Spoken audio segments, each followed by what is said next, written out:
Okay class, today we're going to start talking about trends in the periodic table. We're going to make a foldable about the periodic table trends that you'll be able to use on your next exam in a couple of weeks. Now we're going to go through this slideshow fairly quickly and it covers a lot of information, but I've downloaded it to your Google Classroom so you can get on your Chromebooks after we finish this and you can design it yourself. I will be grading for creativity, color, neatness, and information. Okay, so you guys can work on that as soon as we're done with this.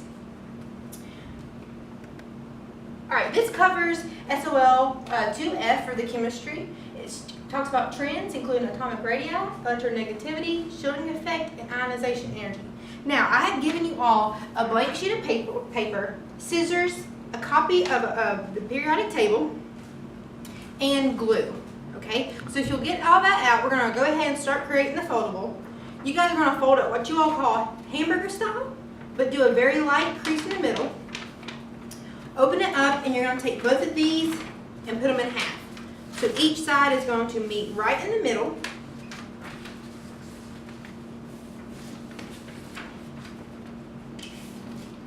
So that you have two flaps.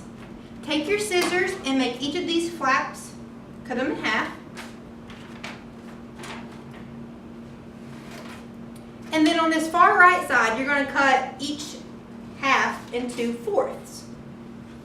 So you should have 4 on this side and 2 on this side. Okay? Now we're going to talk about labeling the foldable. So on this outside one right here, you're going to have atomic radius. On the bottom one, you're going to have electronegativity. You're going to have electron affinity, which is just gaining electrons. Ionization energy, which is losing electrons. Metal reactivity and non-metal reactivity. Alright, so when you open it to the inside middle, here's mine. Remember to leave space, before we start writing this down, remember to leave space right here for your periodic table to be glued or taped into. Alright, so the other day we talked about how periods go across the periodic table and groups go down the periodic table. Okay? Now we're going to talk about the trends that happen on the periodic table. A trend is a predictable change in a particular direction. Alright, and there are three factors that influence this. And those are energy levels, shielding effect, and nuclear charge. Okay, so below the periodic table, you're going to glue that to the center of the page after the slideshow. And then you need to have this under there that just reminds you how these trends come about. So the group trends, we talked about how they go down a group, so they go from top to bottom on each group in the periodic table.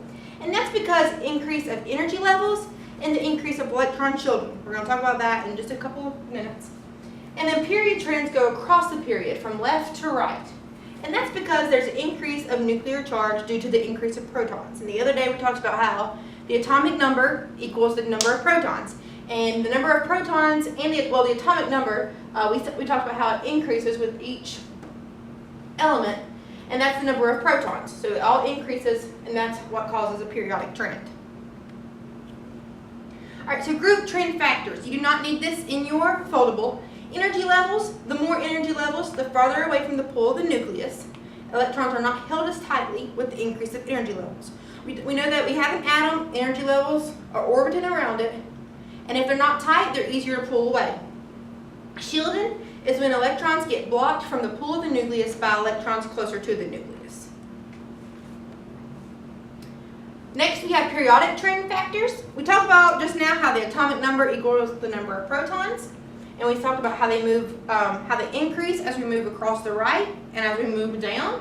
So your biggest one in the periodic table, if this was the periodic table, our biggest atomic number would be down in the bottom right-hand corner.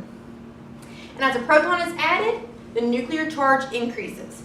So the increased nuclear charge pulls harder on the electrons, bringing them closer to the nucleus and making it harder for them to be pulled off. They're very tight and it's hard to get them away. Alright, so open up your flap of atomic radius. You're going to open it up. And the physical and chemical state of an atom can change the size of the electron cloud. The more energy levels, the larger the radius. So if we have a lot of energy levels orbiting our nucleus, we're going to have a big radius. Okay? So the definition you need to have on your flap is half the distance between the nuclei of like atoms in a solid. And you can see here that they're measuring the atomic radii of each of these. The group trend is it increases top to bottom due to the increase of energy levels. You need to have that. And the periodic trend, it decreases from left to right due to the increase of nuclear charge. So for every flap, be sure you have a definition, a group trend, and a periodic trend. All right, the atomic radius. So as we go down a group, we talked about earlier how the atomic number increases. So each atom adds another energy level, so the atoms get bigger. Okay? And the periodic trends, they're all in the same period. Okay? So they don't change energy levels because energy levels are kept the same throughout a whole period. They only change in groups. However, the nuclear charge increases because of the atomic number increasing, which pulls the outermost electrons closer. So they're orbiting around, pulls them closer to the nucleus, making the radius smaller, basically sucking it all in. Okay? So electronegativity. Atoms often bond with one another to form a compound. We've talked about compounds. And these bonds share valence electrons. Not all compounds share their electrons equally. Atoms with high electronegativity pull harder or stronger, and how strong these atoms pull depends on their chemical or physical properties. So just remember, high electronegativity is stronger. So group 17 wants to gain electrons, right? Because their a full electron cloud is 8 valence electrons and they have 7. Okay, so they want to gain them. So it has the highest electronegativity. Fluorine has atoms that most strongly attract shared electrons in a compound.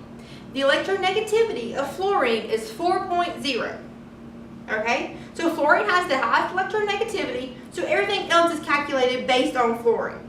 So when I ask you, I think your exit slip today has a question about electronegativity. So when I ask you that, you're just going to base everything off of fluorine, and fluorine is located up here. So depending on how far away it is from fluorine is what you're going to determine your answer by. Okay? So get out your electronegativity flap. You should have the definition, which is the tendency for a nonmetal atom to attract electrons to itself when it is polar covalently bonded with another nonmetal element. Okay? You need a group trend, which is decreases from top to bottom due to the increase of energy levels in electron shielding. Electrons are moving out energy levels and away from the nucleus, which makes them more willing to share electrons. Then you need to have the periodic trend, which increases from left to right. It stops the halogens. Halogens aren't included in this, due to metals giving electrons and nonmetals wanting to gain them.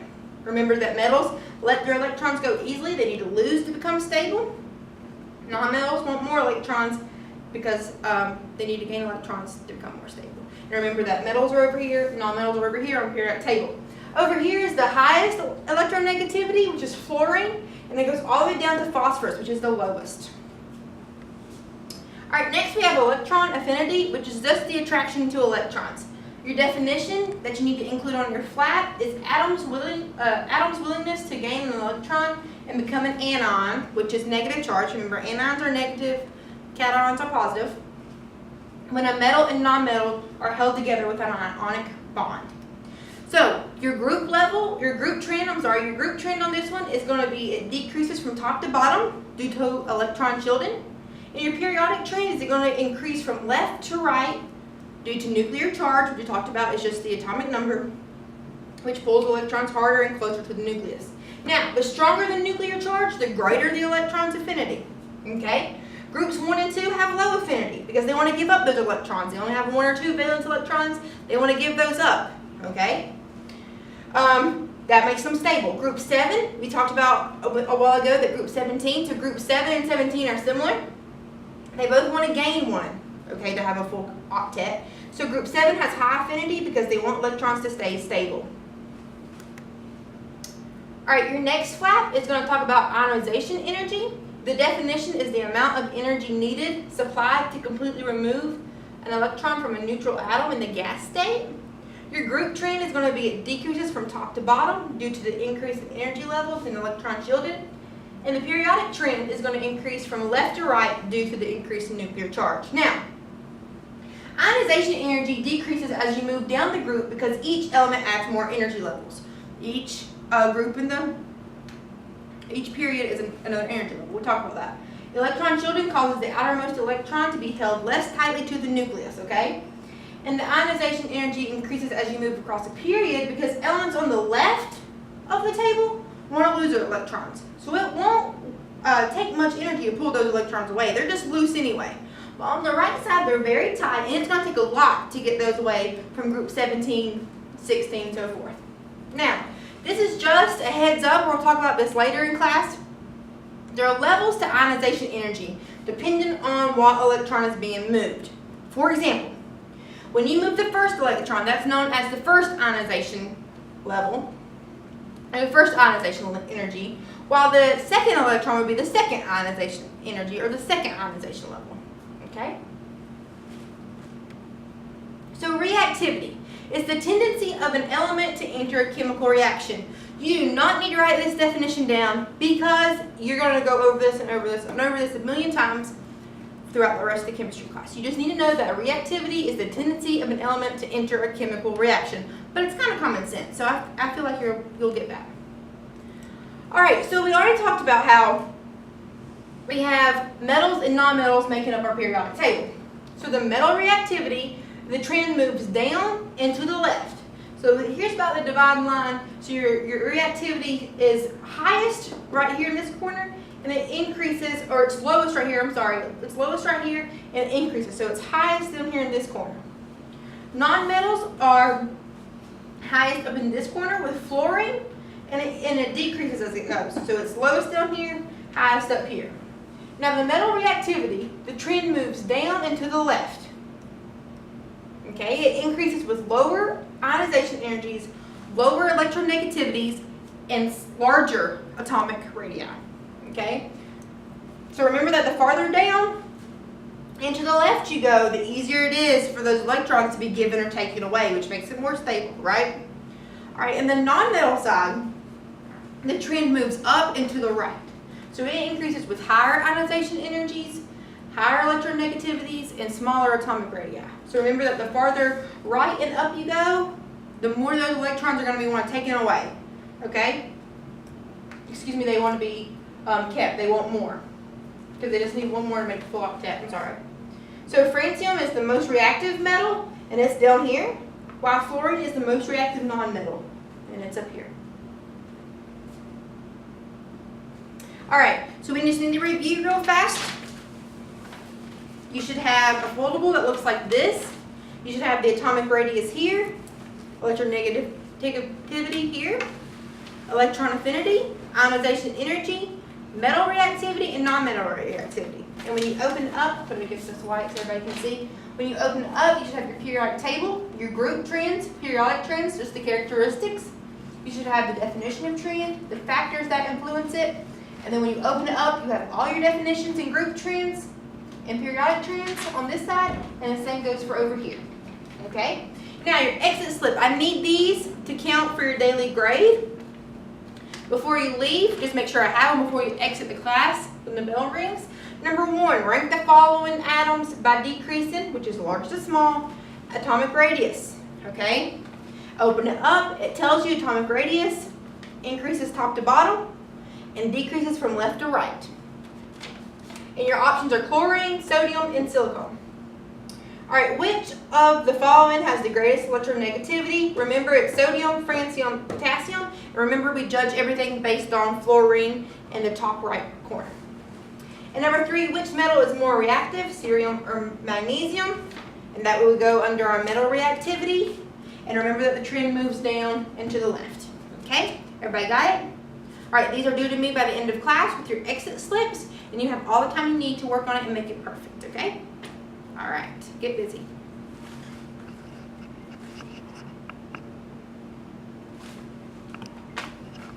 Did you go